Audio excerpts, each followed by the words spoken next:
can't believe they're making me follow a professional actress. Just saying. Okay. My name is Miki Sodos, and together with my sister Yuki, we own Cafe Petit Rosso in Capitol Hill and Bang Bang Cafe in Belltown.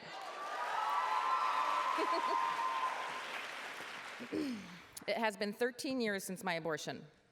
About 6 months ago, I was scrolling through my Facebook page and I saw my buddy Amelia's now famous Shout Your Abortion post and her connected Facebook page.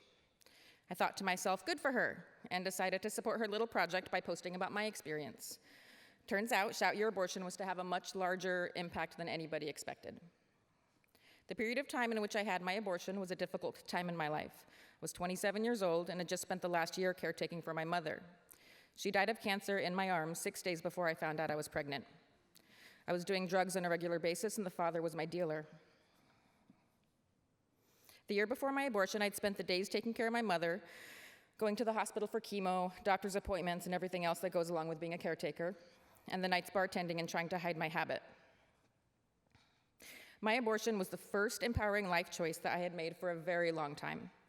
I was drowning, and I believe in hindsight that it was a major catalyst for me to get my life together.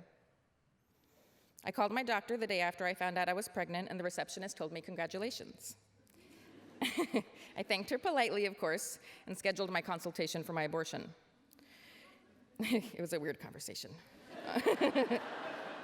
They referred me to my local clinic, and I got my procedure done. I honestly never really thought about it very much afterwards because I knew that it was the best decision for me, but it did affect me. Of course, it wasn't an easy road, but the loss of my mother in combination with my abortion made me much more aware of my actions on a day-to-day basis. I can honestly say without those two occurrences, I don't think I would be alive today. Instead, I own 2 businesses here in Seattle, and I'm drug-free.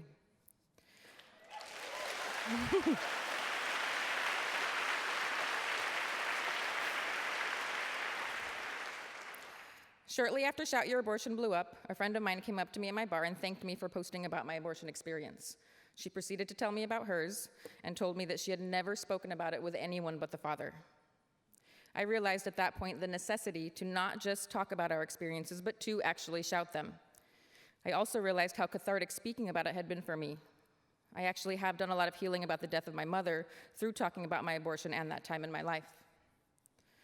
I'm lucky I felt no remorse, no guilt, no second thoughts, and that I easily scheduled mine and had the majority of the cost covered because of my low income level. The clinic and the staff were wonderful, and besides one crazy dude outside, there were no real picketers. Many women do not have the same experience, and it is necessary in this time of real threats against our basic human right of reproductive rights to be vocal and loud. We have all benefited from the work of previous generations of women, and I know the next generation will be able to say the same about ours. Thank you.